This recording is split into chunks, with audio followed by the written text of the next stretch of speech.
Hello, it's my rankings of all UK Eurovision entries, places 27 to 23.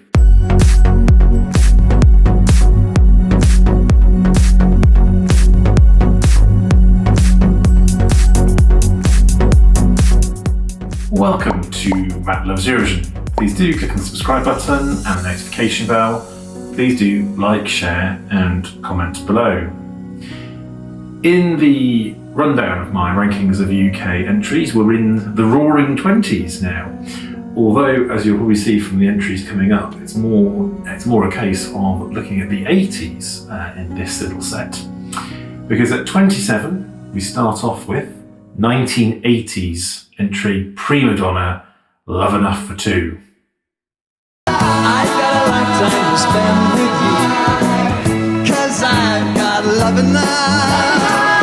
Yes, I've got love enough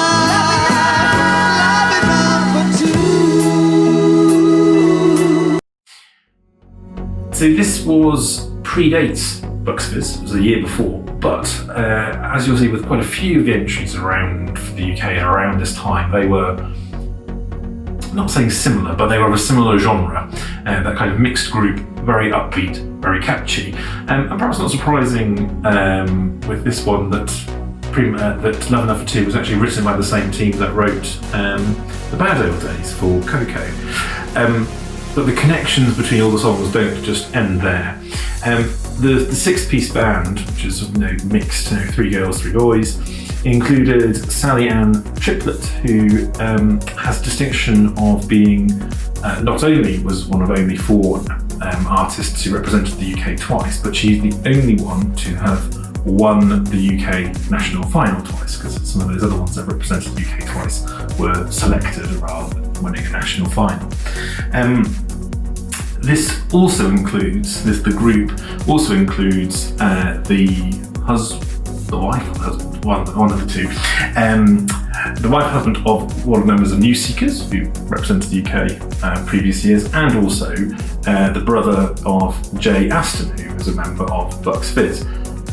Lots of different connections, and it's good, catchy, upbeat song as you might expect, and did very well, finished in third place. Not sure I would have awarded their outfits third place though, because they are slightly, well, take a look at the video and I'm sure you can make your own mind up. At 26, it's 1983, Sweet Dreams, I'm Never Giving Up. I'm never giving up, not giving in. If there's a slight chance that I can win, the battle may be lost, but I can win. Whoa, I get your love. Again, we're in the same sort of genre of Bucks Fizz, a mixed group, and a catchy upbeat pop song with various sort of dance moves as well, but enjoyable, of course. The Bucks Fizz connection doesn't end there with Sweet Dreams, because Bobby McVeigh, who is the male in the group, he went on to join the Fizz, join the three sort of members of Bucks Fizz that sort of carried on for a short time. For a short time, he's left now, but so there was another connection there. And Carrie Gray, who was another member of Sweet Dreams. You may know her better as Cary Grant, who she's been on the One Show, but she also was the host of Fame Academy, been very influential in working in musical theatre and just general musical circles, and received an MBE just the other week in the Queen's Birthday Honours for 2020. It finished sixth, which at the time was felt like a disappointment, but I think you would give your back teeth for the UK to finish sixth these days. At 25, it's 1982, Bardo and One Step Further. Could have taken one step further and I would have been there. You could have turned around and met me and I wouldn't be there. All this time I didn't get anywhere. I could have taken one step further. So sort of completing my little cluster of upbeat 80s UK entries is this duet from Steve Fisher and Sally Ann Triplett. So this was her second entry into Eurovision, and she and Stephen were actually a couple. They got together, I think, not too long before Eurovision, and stayed together for several years. They had a son together, or a child together, separated later years, but I think must still be on reasonable terms because they performed one step further at West End Eurovision back in 2010. It's interesting that this one actually finished, again, saying something as low as 7th sounds rather ridiculous these days, but that was low for the UK then. But I find that slightly surprising. It was one of the favourites going in. It performed very well in the UK charts. It finished in 2nd place. And John Peel, who some of you may know, this was his favourite ever UK Eurovision entry. So it was quite modern in a way. It had a lot of early 80s instrumentation in it, and so sort of transitioning into that sort of more modern sound. And maybe the juries didn't like it quite so much. I don't know. Anyway, it does well in my rankings. At 24, it's 1962, Ronnie Carroll, Ring-a-Ding Girl. Ring-ding-a-ding-a-ding, ding-ding, all the bells were ringing. Ring-ding-a-ding-a-ding, ding-ding, all the world was singing. Ring-ding-a-ding-a-ding, ding-ding, she's got me in a whirl. Ring-ding-a-ding-a-ding, ding-ding. Now you'll probably remember Ronnie Carroll from earlier on in my rankings with his other hits. So he's another of the 4 acts who have represented the UK more than once.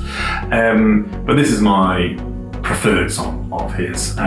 It's a very easy listening but up-tempo song from that era. I think it's one of those ones that, again, it stands out versus a lot of the Eurovision songs of the time.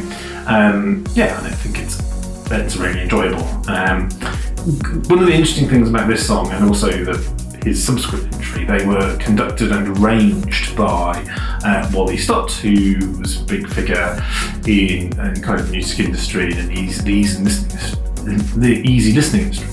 They're also known by their latter name, which is Angela Morley, and who transitioned in the early 70s, so quite a trailblazer in many ways, and she carried on working for many years, continued to work in music, and I think I'll put a link in the description because I think it's quite an interesting story to have to look at about her life and her work and her legacy as well. And at 23, it's 1975, The Shadows, Let Me Be the One. Everybody knows we've been good friends, but I think the time is right. So let me be the one who's loving you tonight.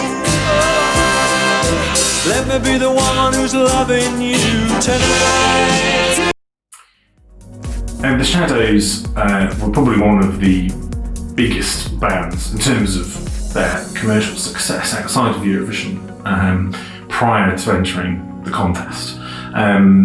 They were from that Merseyside, or the beat music, British beat music of the 1950s and 1960s. They've been around, they've been the backing band of Cliff Richard through the 1950s and 1960s before then going out on their own, and had a whole string of hits in the 1960s. And this was, they came back together in the 1970s and entered Eurovision, and of course, as you can see, they were runners-up, entered up to Ding a Dong.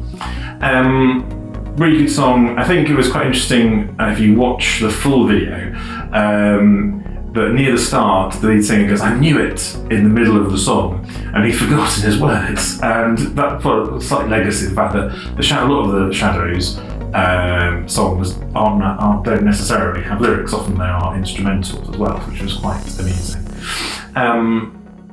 But yeah, it's a really high quality, and high caliber band to have at Eurovision.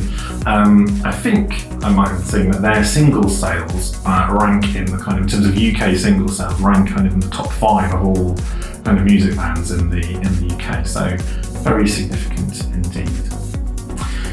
And we'll be carrying on our list, my rankings very soon. Do join me then.